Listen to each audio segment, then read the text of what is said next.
Michael's community classroom. We're here today with Marley Bird, and my name is Allie W. from Yarn Inspiration. So welcome everybody. Welcome to another community classroom. We're so excited today to do our Knitting 102 class. So a lot of you were probably here for our class 2 weeks ago, and you worked on your homework, you really got through that dishcloth, rewatched your class, but we're really excited to have Marley here today. Don't forget to let us know where you're coming in from in the chat. And if you have any questions throughout the class, be sure to just let me know, ask them in the chat, and I will make sure that we get them to Marley. Fantastic. Well, I'm excited to be here, and I see some familiar faces from the 101 class, so that's exciting. As Allie mentioned a couple weeks ago, we did the Knitting 101 class, and so I want to preface that I am going to assume that you learned everything from that class, and we're going to expand on those skills in this class. This is getting recorded, so you will be able to go back and rewatch things and make sure that you're able to follow along. If there's something that you miss and I'm going past it, just know that you always will be able to go back and do it again. Practice is your friend. If you can give your knitting at least 20 minutes a day of practice, that is the best thing you could do to build up the muscle memory and begin to actually create some things. So in Knitting 101, we learned how to cast on. We did the knitted cast on. We're going to do that again today so that we don't have to learn something new as far as cast on. We learned how to knit. We learned how to add a new ball of yarn, which also is a great way to change colors. We learned how to recognize a mistake, which we will go over again today because the mistakes that I mentioned last time happen a lot when we transfer between a knit and a purl as we are knitting along on something. And then we also learned how to bind off. All of those skills you learned in 102 can absolutely be taken so that you can create something else. In this class, we're really going to learn about purling. That's the biggest thing we're going to learn. We will learn how to purl along an entire row of stitches. We will also learn how to purl within a row of stitches. So it's a knit and a purl, a knit and a purl. And we will learn the little differences between those things. Now, there is a pattern that we have that you will be able to, I'll be going over this, we will work along with this, but here at the start, we're just gonna do a couple things. I'm gonna get you started with this so we can get started. And then I do wanna talk a little bit about ribbing, which is not done in this pattern, so I will talk to you about that because that is it's a key factor when we are doing purl stitches. So if you guys are all ready, hopefully you're all limber, you have your needles and your yarn.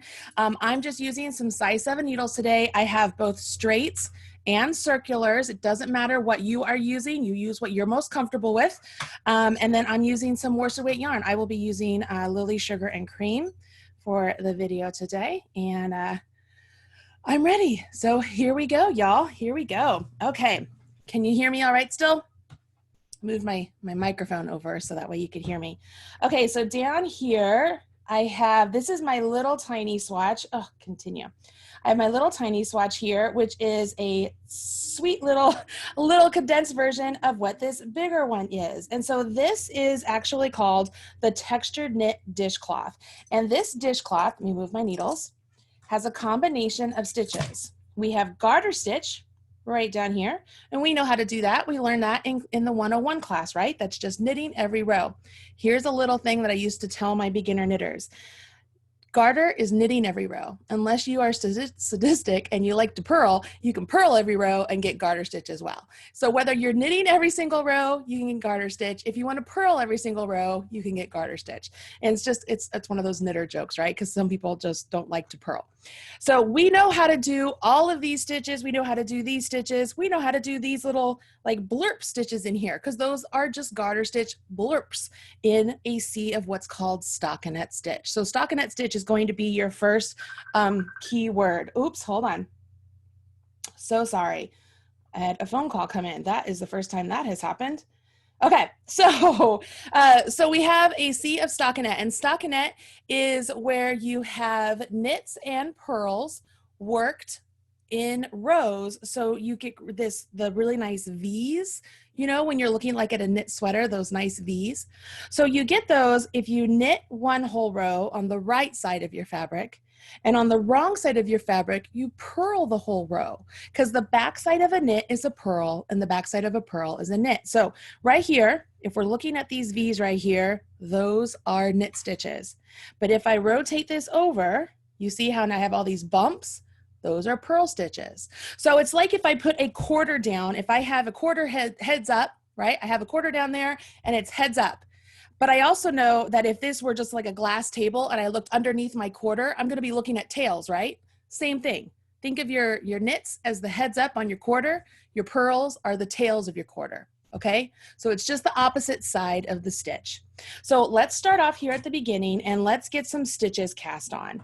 So this is going to kind of give us a little bit of a warm up, and I'm just going to cast on, I think I can cast on 20 stitches. The stitch multiple for this particular piece is 6 stitches. Let me see here. Yeah, it's 6 stitches plus 2, I think is what it is. So let me get my stitch here. Do you guys, I'm not going to spend a lot of time on the slip knot again because I did that last time. So we have the slip knot, and I'm going to begin to do my knitted cast on. So I go into my stitch, around the corner, out the stitch, extend, swivel, and scoop. All right, so let's just get some stitches on here. Here at the beginning, you know what, let's just do 15 or 20 stitches, however fast you are or how many you want to work with. Let's just work with some stitches here. We'll just work with a little swatch, and then we will start over and get started with the knit dishcloth. I just want to get you guys started with some stitches here. So I'm just going to get some put on here. And as I'm doing that, I want to welcome all of you for joining me, and thank you so much for being a part of this. I know that this has been an incredibly successful event for Michaels, and if you are enjoying it, be sure that you let them know, because they work really hard to make sure they are bringing you classes and supplies and teachers and all the things that you want. So it's important that you let them know that you're enjoying these classes so that they can bring you more, because they work really hard to do that. And on top of that, the wonderful companies they're able to work with that are bringing in people like me to help teach you, we should say thank you to them as well. So I'm going to say thank you to Yarnspirations today for allowing me to come here and teach all of you. So let's count. I have 2, 4, 6, 8, 10, 12, 11. I'm going to do 15. 12, 13, 14, and I think this one more is 15. And I know I'm going pretty fast, and just know that this is exactly what we learned in 101. So I have 2, 4, 6, 8, 10, 12, 14. Hold on, I can't count. 2, 4, 6, 8, 10, 12, 14, 15. Geez, I did 2 more. I can't count, obviously, and talk at the same time. All right, so keep doing what you're doing. I'm just gonna start knitting. I want to get your hands loosened up a little bit here. And just a reminder, you go into the stitch, around the corner, out the window, and off the porch.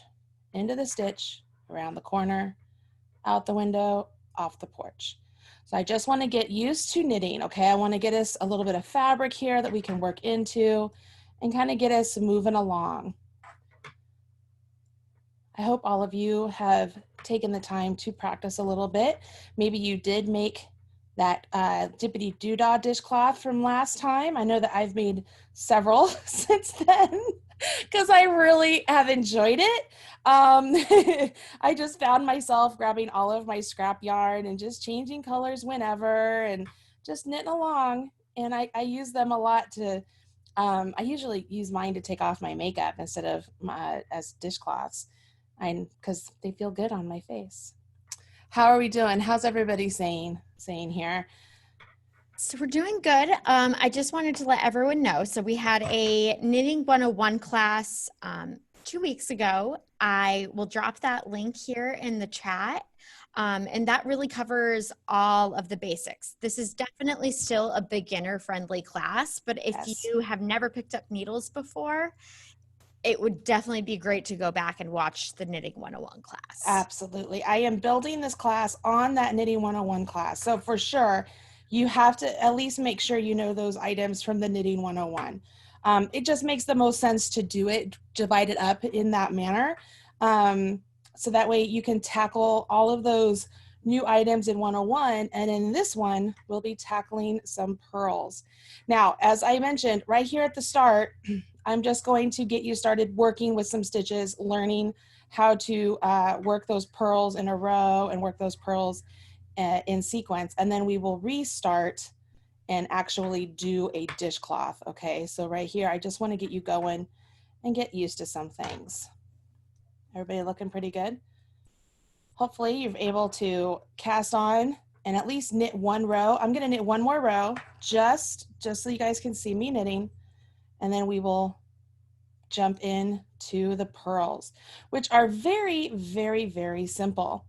One of the things that I know even before I became a knitter, you know, you'd hear people say, knit two, purl two, knit two, purl two, or knit one, purl one, or whatever, you know, like there's always kind of, there's those sort of key phrases that you know, but you might not actually know what that means. And so that's what we are going to learn today. It's all a matter of combining two stitches. With knitting, it really is either just a knit or a purl and then a combination of those stitches.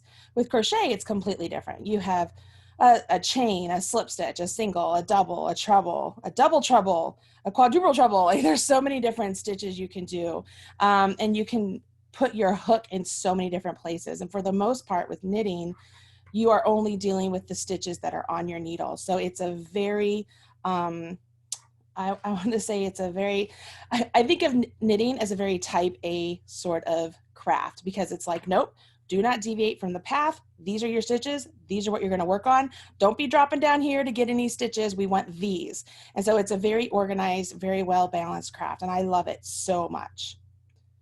Okay, so all I've done here, as you guys have seen, I've just knitted a couple rows just to get myself some fabric here. Okay, and hopefully you've done about the same. It's at this point I'm going to show you how to purl, and it really is quite easy. We are already looking at purl bumps when we look at this side of the fabric. You see those bumps right there that are right next to the needle? Those are purl bumps, remember? Because I said on the opposite side we did knits, and if I pull the fabric down, you can see the V's right in there. So if I just knit a row, when I turn my work, I'm going to look at purls. So if I purl on top of a purl, then I'm going to get stockinette. And here's what I mean.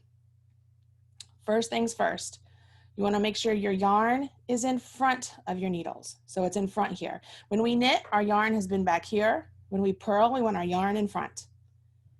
You're going to take your needle and put it into the stitch from right to left. When we knit, we go from left to right. When we purl, we go from right to left, and we want our right hand needle in front of the left. Can you see that? So now I grip my needles just like I did before, only this time my right hand needle is in front. I take my yarn, and this is very important. I want to take my yarn the long way and go over top of the needle and down. I do not want to go the short way, go around my needle this way. If I do that, it lays the stitches differently on my needle and I'll get twisted stitches. So it's very important. Think about, you're going to go over top of the needle and down. Once you do that, that's like around our corner. Now we have to go out the window. So we hold on to our tension, grasp our needle, go out the window, and then jump off the porch.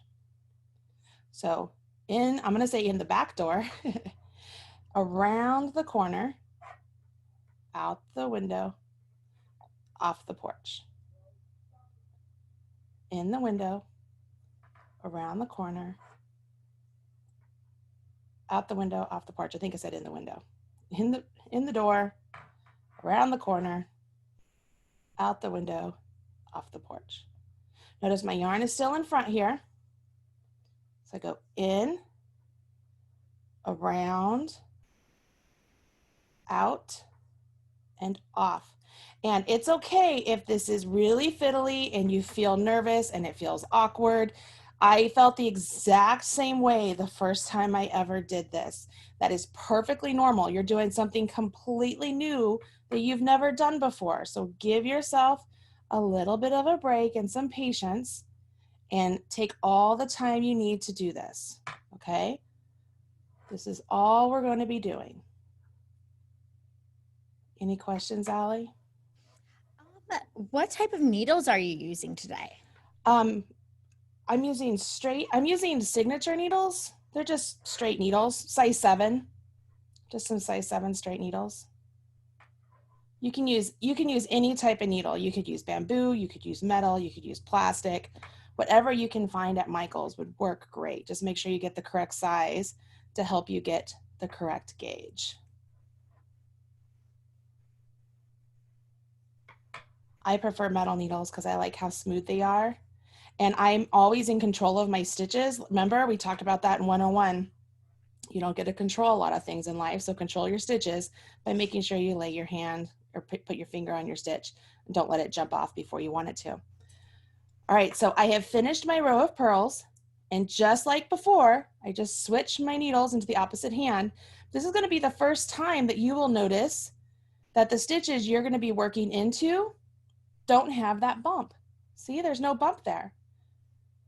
All right, I'm going to ask you, why is there not a bump there? I know you know. Because it's on the other side. Because as we were purling across this row, we were getting the purl bumps on the side that was facing us. So if we're looking at purl bumps, what are we looking at over here? We're looking at knit stitches. So these are our tails and these are our heads. So I'm looking at those V's. That's a great clue that I know I'm on my knit side because I'm looking at those V's. I'm doing stockinette stitch. So I'm simply going to knit this whole row. Nothing different, just going to knit. See that? So the dippity-doo-dah pattern that we did in 101, we just did garter stitch. And every row that you worked on that garter stitch, you were always looking at those purl bumps. But we were not creating a stockinette stitch, so we knew that we still just wanted to knit those, which gave us that garter stitch. So this row, when you get to this row, this will be the first time you're ever working into knit stitches, meaning they look like knits as they're facing you, right? You'll find that, I find that they actually knit easier because the bump isn't there to kind of get in your way. I find knitting into knit stitches a little bit easier to work into.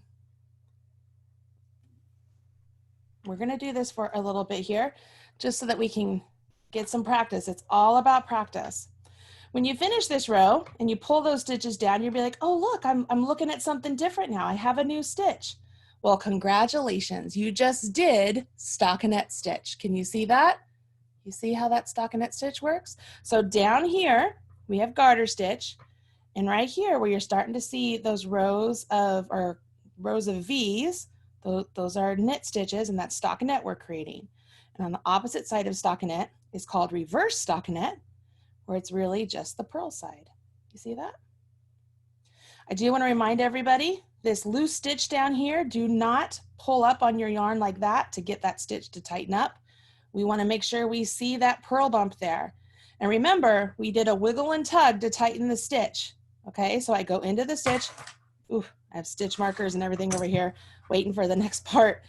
But I want to make sure my yarn is in front. I bring my needle in just like before. I'm going to go around my needle. Okay, I'm going to hold my yarn in this hand this time just so you guys can see. It's the exact same motion. I'm just holding my yarn in the different hand. And when you let that stitch jump off, just tug your yarn, wiggle your needle, and that tightens up that stitch. Go in, around, remember the long way. Always go the long way around. Out, off, in, around, out, off, in, around, out, off. Do not go this way, okay? Definitely go this way. It just makes things easier. If you go the opposite way, it's not necessarily wrong. It's just that your stitches will lay differently on your needle on the next row, and you have to do a little bit extra to correct them. So that way you don't get a row of twisted stitches. And that's very, very, very common with beginner knitters. They'll have rows of twisted stitches and then rows that are not twisted. And so it becomes a very obvious design feature in their items. And if they do it through the entire item, it just looks like it was meant to be that way. And so you could totally say, I totally meant to do it that way. And then you learn, you say, oh, okay, I don't have to do that. Remember, there are no mistakes. They are just design features. I want to show you once again. I just did a row of purls. So I'm looking at purls. And when I turn my needles, now I'm looking at stockinette. See that? I'm just going to keep going here. Do I have any questions, Allie? Everybody's so quiet. I could just see them, like they're probably so concentrated right now on making those purl stitches perfect. So there is a question here. Are the bumps supposed to be on the front or back? So that depends if you are on the right side or the wrong side of your fabric. So as I'm looking at my fabric like this, I don't want to see my bumps, right? But if I'm looking at my fabric like this, like I was going to start knitting this direction, then I'm looking at my bumps. And when you're trying to decide what you're looking at, you always want your needles facing you in the orientation of how you would knit them. Meaning, if I'm looking at this and I'm like, oh, am I on a knit or a purl? I don't want to go, oh, look over there. I want to look at it as it's here because this is the direction I want to see what it is as it's facing me. Okay, so I will never look behind to see what the stitch is. I'm looking as it is facing me. What am I looking at? As this faces me, I'm looking at a knit stitch.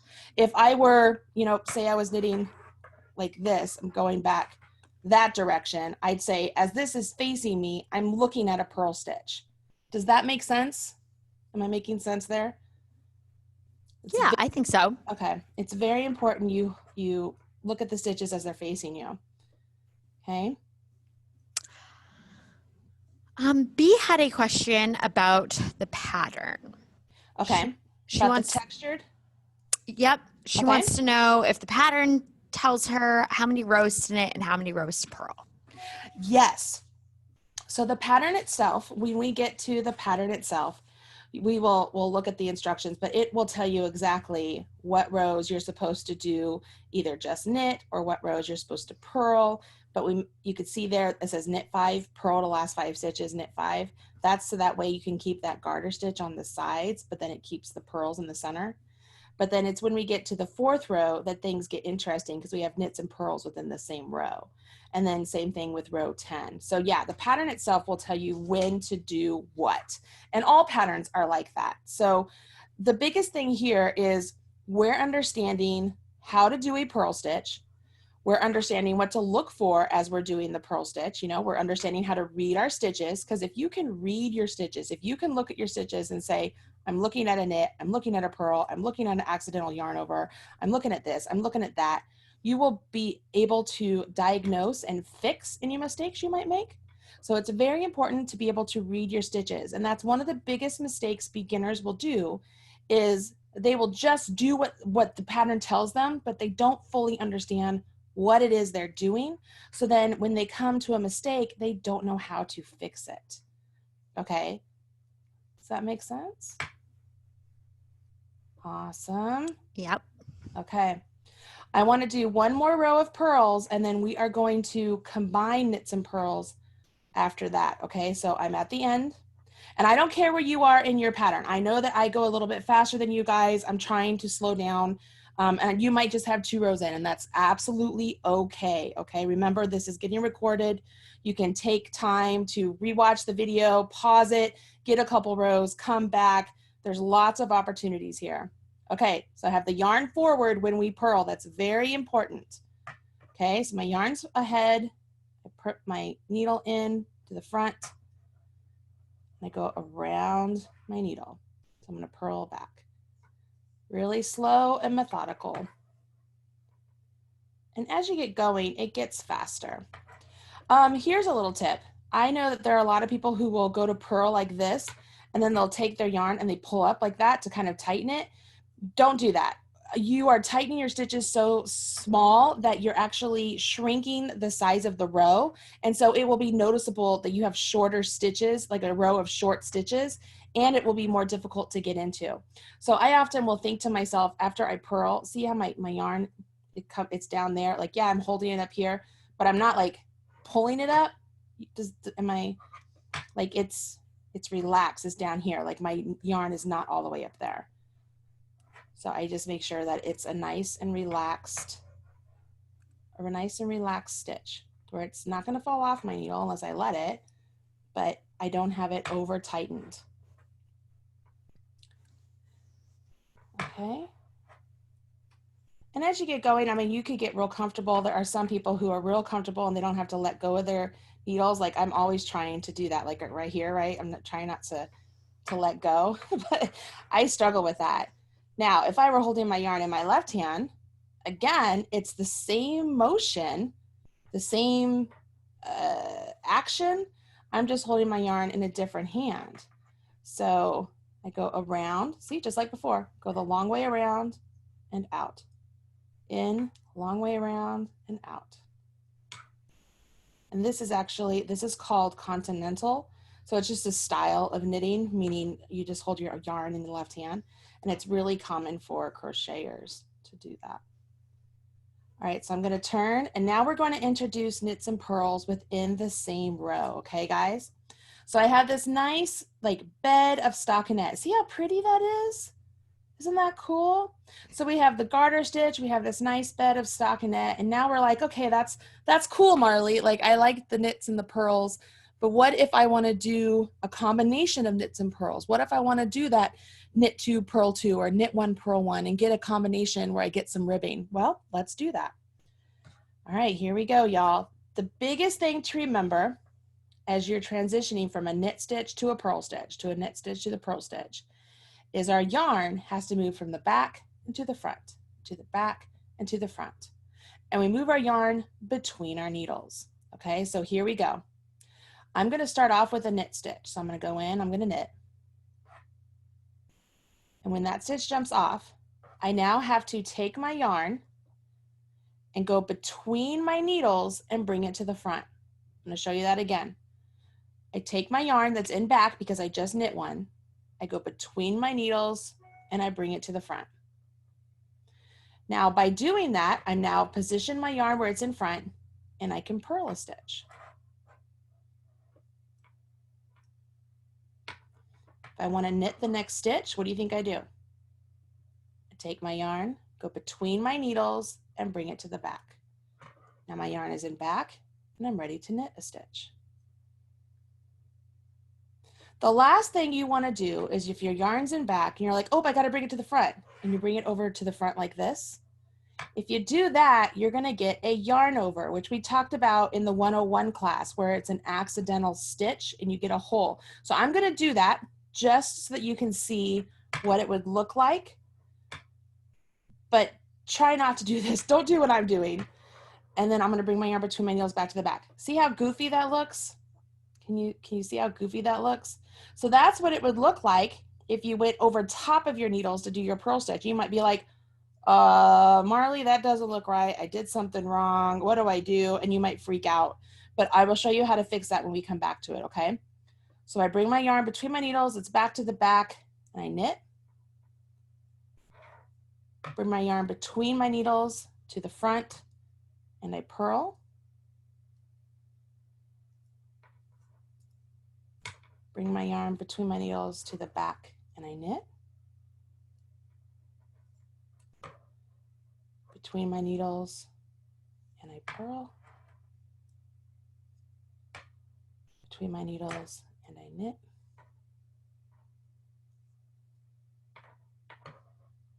Between my needles and I purl. Between my needles and I knit. Between my needles and I purl.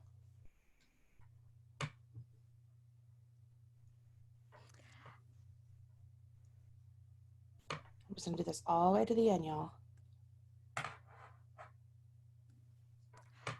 Marley, we have a question here. Yeah. So someone said they kept getting an extra knit stitch to every row. are they by chance increasing the stitches at the beginning of the row on accident? That would be my guess. It's either that or when it's time to jump off the porch, they're not doing it. And so they're knitting into the same stitch twice. It's like there's a couple possibilities there. Without seeing a picture, I have a hard time diagnosing it. But that would be the best thing to check and make sure you're not accidentally increasing an extra stitch at the beginning by tightening up that stitch. Okay. All right, so here I am. I'm at the end of my row. We can see that something looks goofy down here. Like we're looking at it, we're like, all right, that's not like blocking out. Like something's wrong there. We can come back there and we can fix it. Okay, but right here, you can see, let's read our stitches here. We can see we have a bump there. We can see something's goofy there. We have a bump there. We have a V there, a bump, a V, a bump, a V, a bump, a V, a bump, a V. So we did our purl, our knit, our purl, so on and so forth. You know what I mean? Okay. So knowing that the back side of each of these is the opposite, when I turn my work, it's a little harder to see on this first row, but if I pull my work down, it's the same thing. You're going to see a bump, you're going to see a V, you're going to see a bump, you're going to see a V, you're going to see a bump, you're going to see a V. And eventually these will end up being columns and it'll be very easy to see. So we're going to see how that goes, okay? And we're going to fix this one when we come down to it. So the first thing I'm going to tell you to do when you're doing ribbing, we are going to knit our knits and purl our purls. And that's a good vocabulary thing for you. If you're going to do ribbing, you knit your knits and you purl your purls. So remember, we want the work looking at us. So it's the orientation of the stitch as it's looking at you. And we're getting ready to work our stitches. So I'm looking at this first one and I see a bump right there. And I know I'm doing ribbing. And I just said I knit my knits and I purl my purls. So if I'm looking at my purls, I'm going to purl it. So this first one, I'm going to start off and I'm purling it. Remember, I want to make sure that my yarn is in front. I purl my first stitch and then let it jump off. I'm looking at a knit stitch now. So I have to bring my yarn between my needles to the back and then I can knit this stitch. So even without looking at a pattern, I can look at my stitches and know what I'm supposed to do. I'm looking at a purl, bring my yarn between my needles and I purl it. I'm looking at a knit stitch, yarn between my needles, and I knit it. I'm looking at a purl bump, yarn between my needles, and I purl it.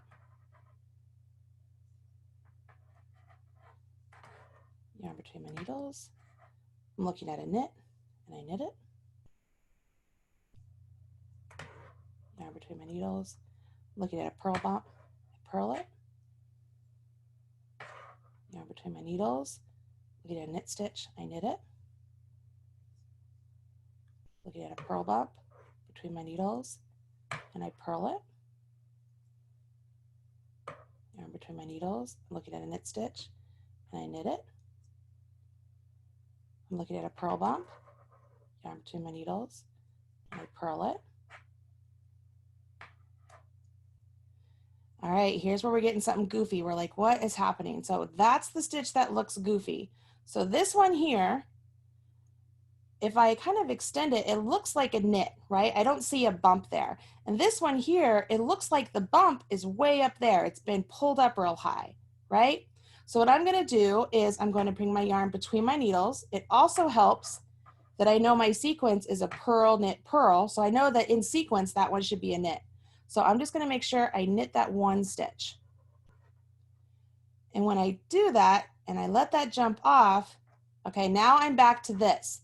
This looks very familiar. This is exactly what we talked about in Knitting 101. Remember when I mentioned that if you accidentally have a yarn over on your needles and you come to it and you're like, oh, what is that? Do I knit it? It looks like there's just a string on my needle. Marley never showed me what to do there. Well, yes, I did. Remember? You just let it fall off. Let that fall off. Now look at your stitch. Oh, I see my purl bump. That looks familiar. I bring my yarn between my needles and I purl it. Okay, so there's no reason to freak out. The fact that we can read our stitches allowed us to just correct that little mistake that a lot of beginner knitters would just quit, right? They'd come up to that and be like, I'm never meant to knit. It never looks pretty. Well, no, it's a simple error and it's easy to fix. And we just did it. Whoop, whoop. All right, this is my last one. There's my purl, and I'm going to turn. What's really cool now that we have a couple rows in, you're going to start to be you're going to be able to really see what's going on. Can you see now that we have a couple rows, we can begin to see that we have like a knit on top of a knit, a knit on top of a knit, a knit on top of a knit, and at the same time, a purl on top of a purl, purl on top of a purl. So going with the whole idea of reading your knitting, right? We don't really have to even look at our pattern at this point because we know that we're going to do ribbing here. And what is ribbing? You knit your knits and you purl your purls. So if I'm looking at a knit stitch, I knit it. If I'm looking at a purl stitch, I purl it. And I don't want to look at it this way. Remember, I don't want to be like, oh, what did I do last time? I don't care what you did last time. I care what it looks like on your needles right now because that's what we're concerned with, okay? We want to make sure that we're dealing with the stitches as they rest on our needles. So here at the start, without even having a pattern in front of you, look at this. You can knit, bring your yarn to the front, and then purl. And here's something really cool, you guys. Without even having a pattern, you could turn what you just learned into a scarf, meaning you could cast on with the cast on that we've learned, and then jump into a knit one, purl one ribbing. So have your first row be knit one and then purl one and then knit one and then purl one. And just keep doing that and do it for rows and rows and rows, and you would have a scarf. And it's a scarf that's really great. It's like unisex. It would be great for boys, girls, adults. I mean, anybody. Oh, you see what I did there? I did 2 knits in a row because I was talking. You know how I know that? So as it's facing me, I can see, oh, I don't have a purl bump there. So here's a little tip. If you accidentally did one, you caught it just like this, I'd take my left-hand needle, and if this is the daughter of the stitch that was on my left-hand needle, I want to stick my left-hand needle into the mother. You see that? So it's the stitch that's right below the stitch on my needle. So this is the daughter. I want to stick my needle into the mother, and I let the daughter fall off. So now that stitch is back on my left-hand needle, and I can now correctly purl that stitch. See? That's just a little extra tidbit you got. That's usually a whole nother class on just fixing mistakes, but it's the little things like that that you learn, and you end up not giving up knitting because you can fix your mistakes. But the first step with fixing your mistakes is being able to read your knitting, understand what you are creating and what the stitches look like as they're on your needle. How we doing, Allie? We're doing good. Would you be able to show how you were suggesting not to pull up your first stitch in the row, just Yes. To help out Cindy here? Yeah, I could absolutely do that. So Cindy, I just came to the end of the row here. And what tends to happen with beginners is on this first stitch, you will pull it up real tight like that. And you're like, oh, that looks so much better. And then you're like, okay, I'm going to purl. So I'm going to bring my yarn forward. But did you see that when you pulled up that stitch, it now looks like I have 2 stitches here? And if I were to do a purl stitch in each one of those, or a knit stitch in each one of those, I've now increased my number by 1. And I don't want to do that. I want to make sure on this first stitch, I'm just looking at the stitch. And it's okay that this one is a little bit loose on the bottom, or like with the stitch underneath it. It's totally okay. And that just kind of comes with practice and time to tighten up those stitches. The last thing I want you to do though is go like this and pull it up. We don't want that. That is such a common mistake. So it's one of those things that a lot of people do. Okay? That helps, Cindy? Let me know if that helps. All right. I am going to, while I'm here, I'm going to switch over to circular needles just to show people how they would work, because it's the exact same thing. I'm also going to do a row with the yarn in my left hand for people who might be interested in looking at it that way. So I'm looking at a purl here, and I literally, here's what I'm doing. I have 1 needle from my circular in my right hand, And I'm just going to take my stitches off of this onto this, but I'm going to work them at the same time. So I'm just going to purl that stitch, yarn between my needles to the back, and knit that stitch between my needles to the front, purl, between my needles to the back, knit. And this is an important skill to learn, because say you have to switch to larger or longer needles, or maybe you have a needle that breaks and you're like, what do I do? You can always just knit onto a new needle. And here is a little tidbit of information too. Your needle stitch, or your stitch, is determined by the size of needle you're knitting onto. So say this needle was like 3 times smaller than this one, my new stitch I create would be the size of this one, not this one. I mean, it's common sense, right? It's going to be the bigger stitch, because as you create these stitches, they're becoming the size of this needle. Oh, I did 2 knits in a row too. I just got into a row of knitting. All right, there we go. You start talking. Did that help Cindy out? Yes, she said she's pretty sure that's what she's been doing. Yeah, that's usually the very common thing. Okay, so I'm going to let go of my straights, and I'm just going to treat my circulars now as straight. So it's just as if these are straight needles, they just happen to be tied together here at the bottom. And when you use circulars, it actually really helps with strain on your wrists and stuff. So if you find the straight needles are really kind of heavy and dragging down on you, circulars can really help with that. It also allows the stitches to stretch out longer than what a straight needle would be. So they are very, very handy. And I know that there are a lot of circular and straight needles available at Michael's. So you can try out a bunch of different ones, a bunch of different materials. You can absolutely just have a lot of fun.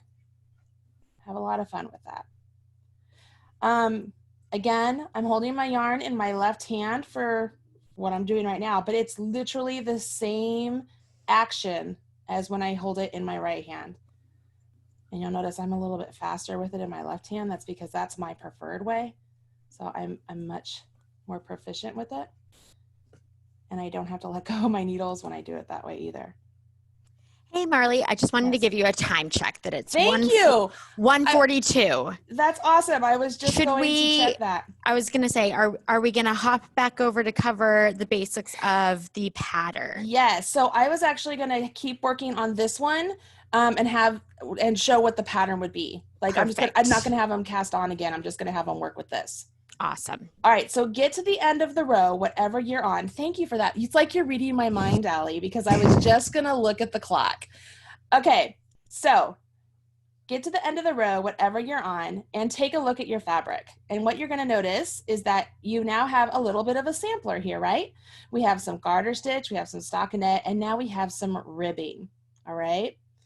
Now, there is no ribbing in the pattern we're going to do. We do have stockinette stitch though. So this is really important to know, but this is equally important to know because now you have the skills to understand how you move from a knit stitch to a purl stitch in a pattern, no matter what it is. We could have gone through 5 knits and then moved our yarn and did 2 purls and then did 5 knits and 2 purls. Like it doesn't always have to be 1, 1, 1, 1. It could be any stitch number, but going from the back, between the needles to the front, between the needles to the back, that's the most important part, okay?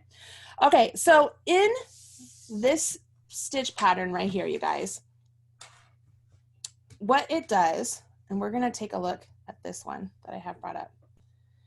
So this one here, in the stitch pattern, it says first and alternate rows. That means every other row, okay?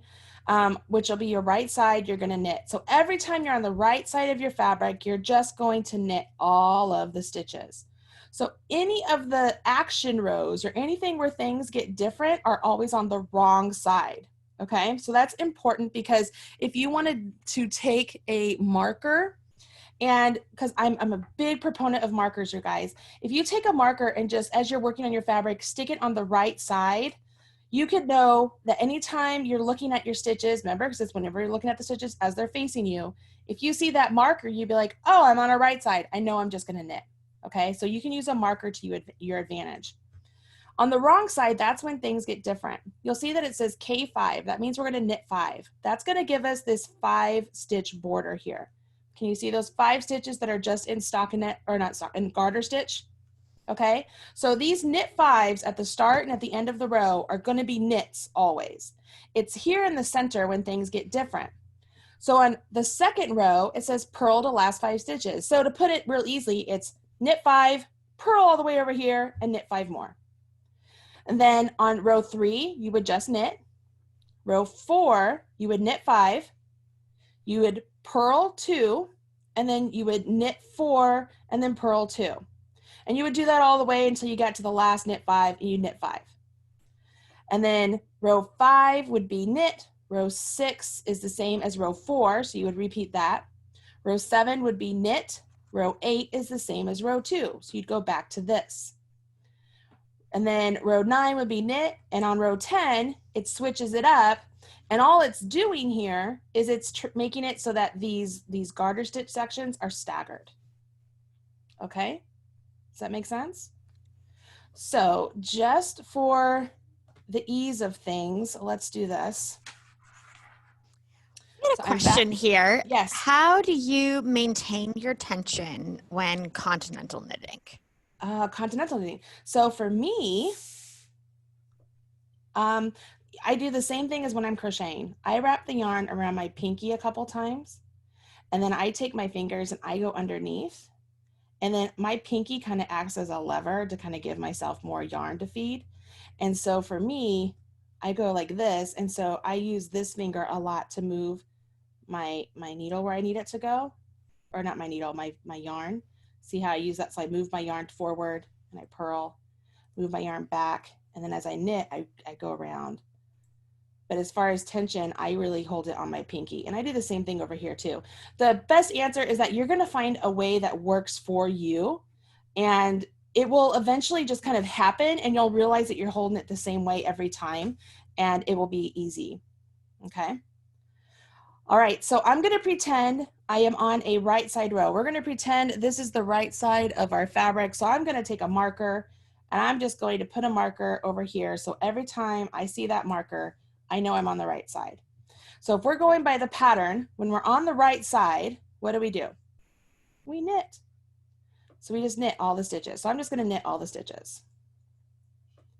Now, I obviously don't have enough stitches to have 5 over here and 5 over here. So we're just gonna use what's in the center just to go over those so that we can understand how this is gonna work.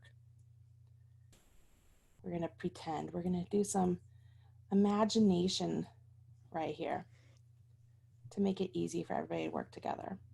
So I just did my first row, which would be knit. Let's say this would be turn the work, and the pattern says to knit 5, purl, and then knit 5 at the last 5. So I'm gonna pretend I knit 5, boop, boop, boop, boop, boop, I knit 5. Now I'm gonna purl to the last 5. So I'm just purling these stitches. And remember, my yarn's in front, and I'm just purling, just what we've been doing this whole time. So nothing new. I'm not even moving my yarn between the stitches because the whole row is just knit. So it has to be in front here, just like always. And I get to the last 5 right there. So this is where I move my yarn to the back, and then I would knit 5.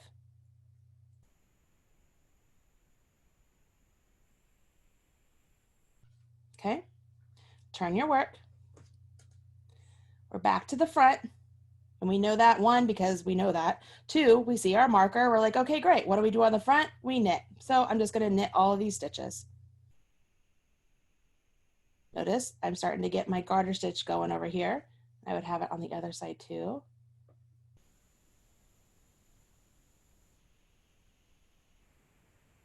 So 1, 2, 3, 4, 5, and then I would just knit.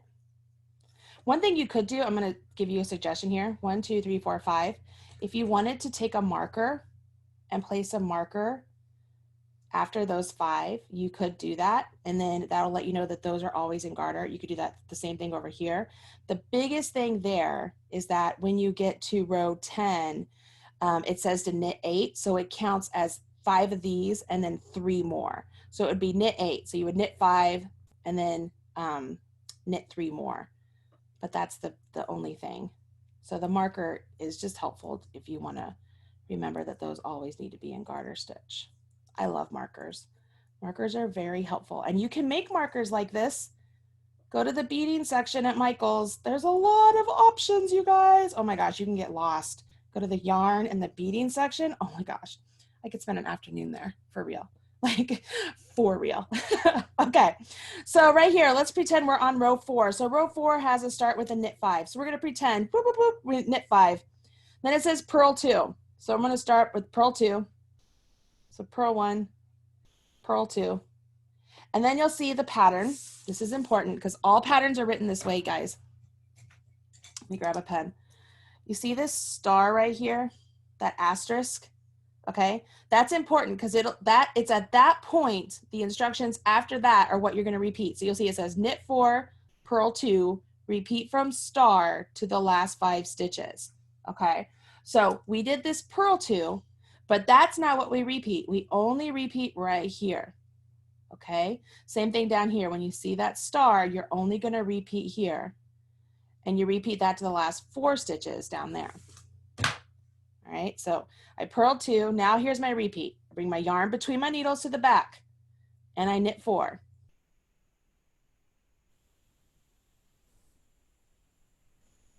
Bring my yarn between my needles to the front and I purl 2.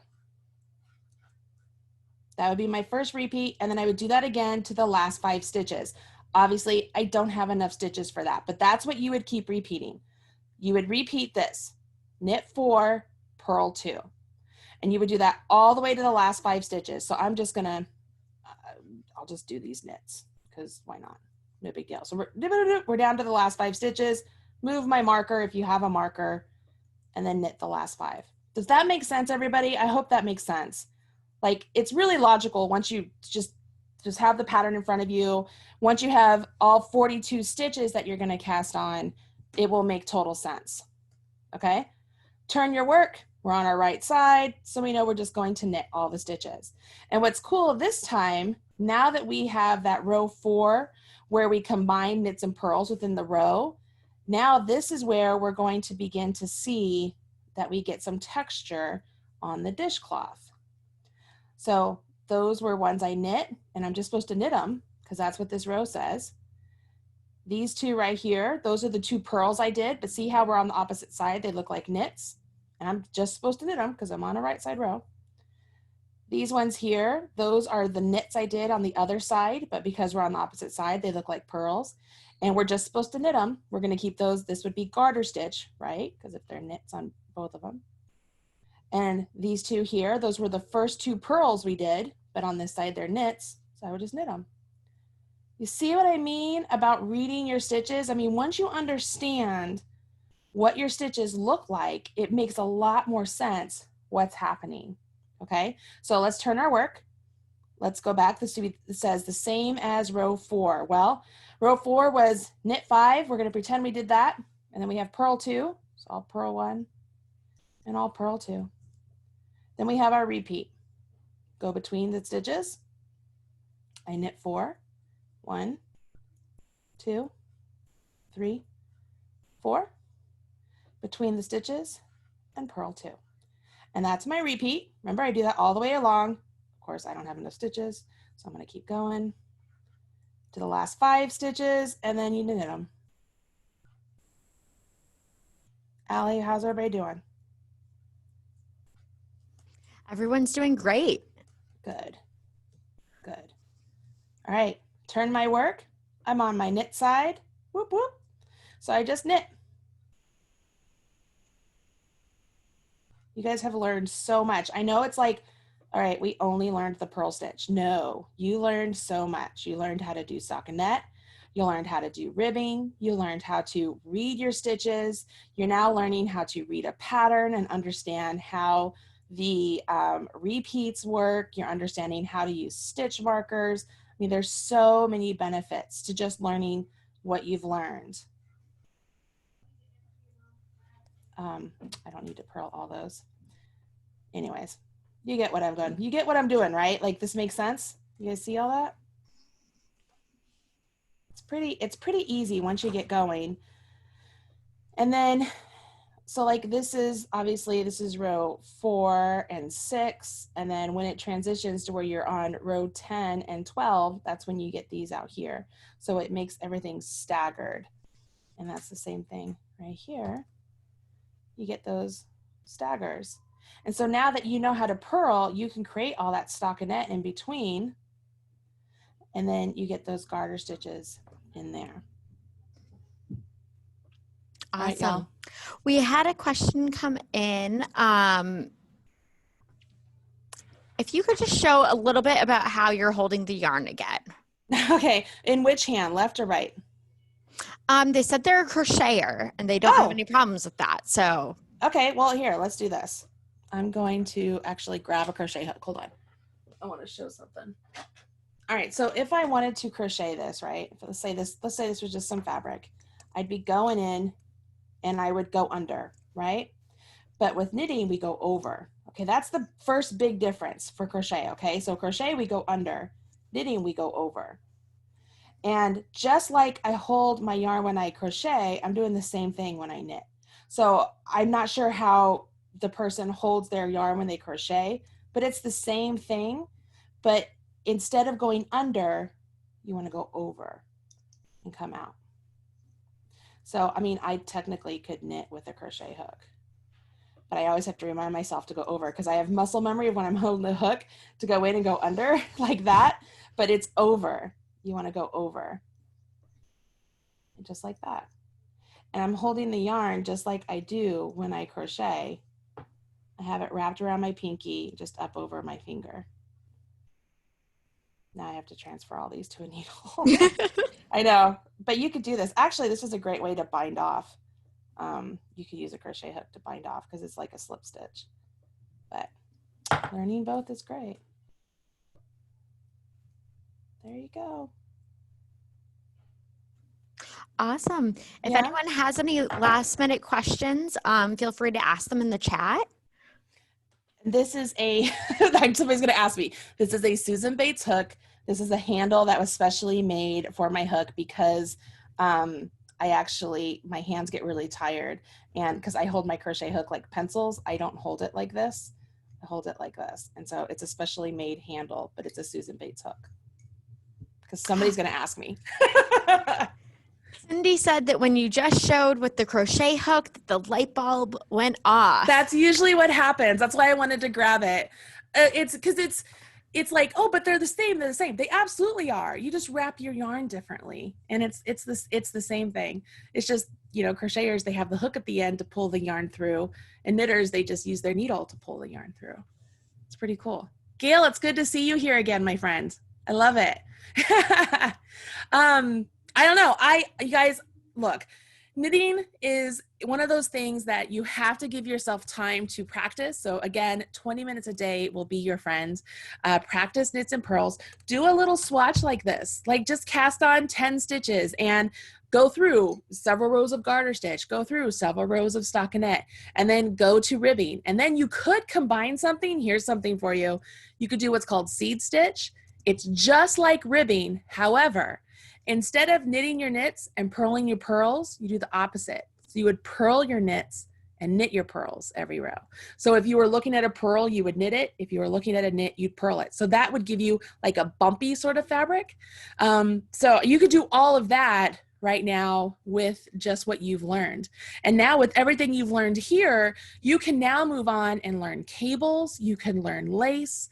You can learn what's called intarsia. You could do Fair Isle.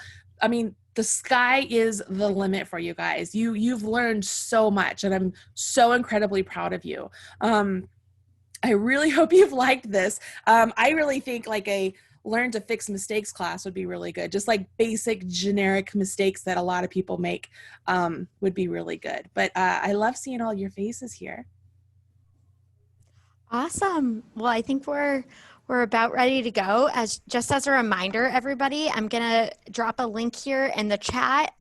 That's where you'll be able to find the recording tomorrow. And don't forget to sign up for more classes in the future. Yeah. But thank you everyone so much for joining us. Bye, guys. Awesome. Bye, everyone. Thanks, Allie.